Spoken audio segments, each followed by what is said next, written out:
Summit Fire picks a new chief to fill the big shoes left by the veteran Jeff Berino. Phil Lindeman, Krystal, 93 News. First, a 24-year-old Aurora man is in Summit County Court today on 6 counts of careless driving for an October crash that killed 2 and injured 4.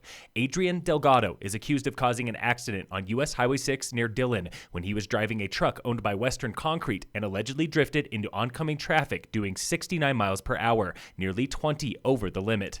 2 men from Oklahoma died and 2 women suffered moderate to severe injuries. Delgado was also injured. Pending a plea deal or trial, he faces up to 6 years in prison for all 6 misdemeanors. Town council elections are 7 weeks away, and we've got names for every person on your local ballot. In Frisco, 5 candidates are running to fill 3 empty council seats. Incumbents Jesse Burley and Rich Enkin, and challengers Greg Hess, Andy Held, and Andrew Aronson. Current Councilman Hunter Mortensen is lone candidate for the mayor's seat. He takes over for term-limited Gary Wilkinson. Dillon and Silverthorne have canceled their elections due to low candidate turnout, saving about $10,000 apiece on election expenses. Appointees take office automatically in April. In Dillon, newcomer Stephen Milroy joins incumbents Brad Bailey and Kyle Hendricks. In Silverthorne, new councilwoman Amy Manka joins returners Tanya Shattuck and Mike Spry. Breckenridge has the largest field this election, with 9 council hopefuls to fill 4 seats and 3 candidates for mayor. For council, challengers are Mike Kavanaugh, Dennis Kuhn, Jen McAtamey, Kristen Pettit-Stewart, Hal Batcher, and Emily Wall, running against incumbents Jeff Bergeron, Dick Carlton, and Kelly Owens. For mayor, Eric Mamula is challenged by James Manella, a retired trade executive for the Chicago Mercantile Exchange, and Nate Nadler, a.k.a. Nate Dogg, a chef and shuttle driver known for getting first chair of the season almost every season. Yesterday was the first public forum for all 12 candidates in Breck, where Emily Wall had this to say about climate change and Breck's climate action plan. Climate change is here. Our town has a very aggressive and very positive outlook and goals on our climate action plan to get to 50% and then 100%.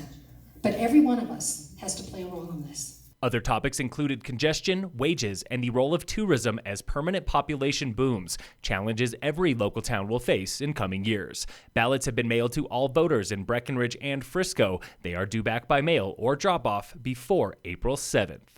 Summit Fire and EMS has named a new head honcho. The fire board yesterday selected Deputy Chief Travis Davis to fill the big shoes left by Chief Jeff Berino, who retires this summer after nearly 2 decades as chief and 40 years as a local firefighter.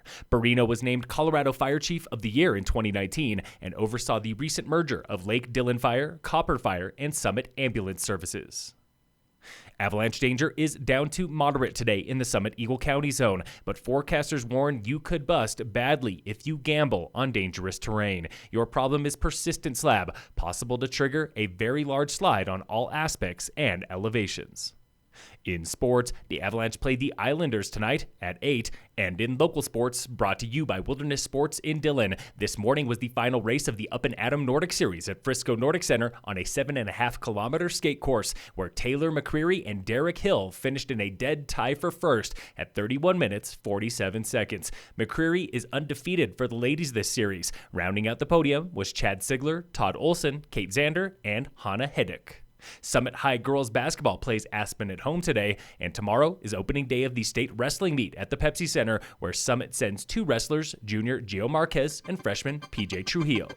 Phil Lindeman, Krystal, 93 News.